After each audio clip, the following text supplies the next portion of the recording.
kami masih bersama dengan Bung Ray Rangkuti, Direktur Lingkar Madani Indonesia. Bung Ray, jadi kalau tadi kursi sudah ada, apa Anda melihat ini ada tanda-tanda Gibran merapat ke Golkar, menjadi kader Golkar? Bagaimana menurut Anda?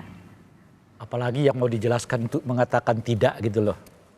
Penjelasan akan jadi itu jauh lebih banyak daripada penjelasan tidak kan. Karena yang bersangkutan katanya udah di Jakarta, ternyata juga nggak ada agenda ketemu dengan PDI Perjuangan. Terus nama Gibran sudah ada di kursi, ya kan.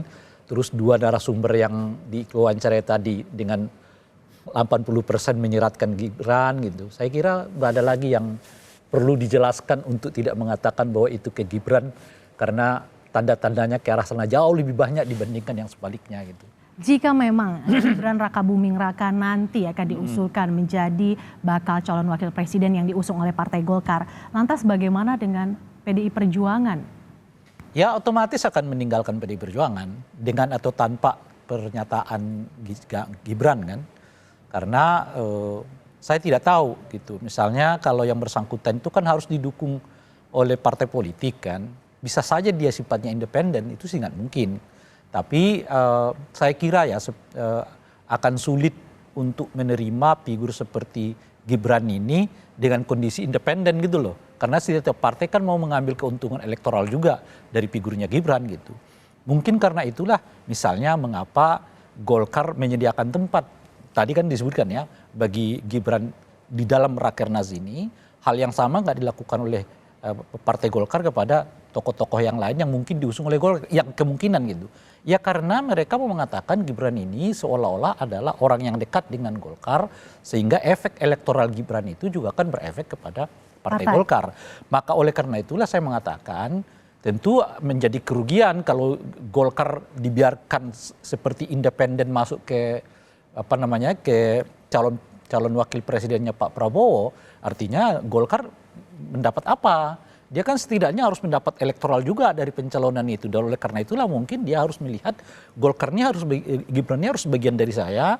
Dan dengan sendirinya tentu Golkar bisa mengatakan bahwa Gibran itu adalah keluarga besar dari Golkar. Dan dari situlah kemudian efek elektoral yang dibawa oleh Pak Jokowi dan juga mungkin Gibran akan masuk ke Golkar gitu. Saya kira itu pertimbangan yang logik. Itu yang jadi pertimbangan. Iya. Tapi artinya harus menjadi kader atau anggota Partai Golkar begitu? Iya, bisa dibuat dengan dua. Pertama bersifat asosiatif seperti Pak Mahfud itu. Kan Pak Mahfud itu kan dibuat asosiasinya seperti dengan P3 padahal bukan anggota P3 kan. Tapi kan misalnya bajunya dia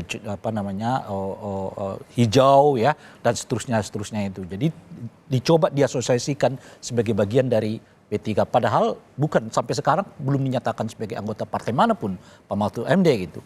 Nah mungkin itu pilihan pertama, mungkin juga dibuat seperti itu meskipun mungkin tidak nanti dijadikan sebagai anggota atau apapun statusnya di dalam Partai Golkar, tapi dia harus diasosiasikan sebagai bagian dari keluarga besar Golkar gitu.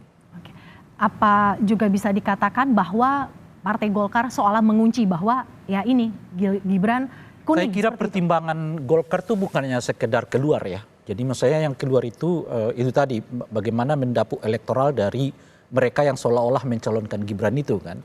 Tapi juga ini menurut saya mengunci persoalan di internal Partai Golkar gitu.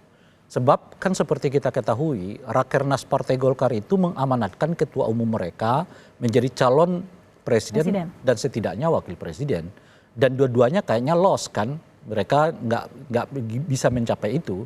Nah tentu akan ada pertanggungjawaban kinerja kepada seluruh pengurus Partai Golkar nantinya. Nah dengan mengatakan katakanlah dalam ini misalnya Gibran bagian dari Golkar, entah itu sifatnya struktural atau kekeluargaan gitu. Setidaknya bisa menjelaskan bahwa yang sekalipun Airlangga tidak ditetapkan sebagai calon wakil presiden, toh calon wakil presidennya tetap bagian dari keluarga besar Golkar gitu. Itu artinya ke dalam adalah penjelasannya gitu.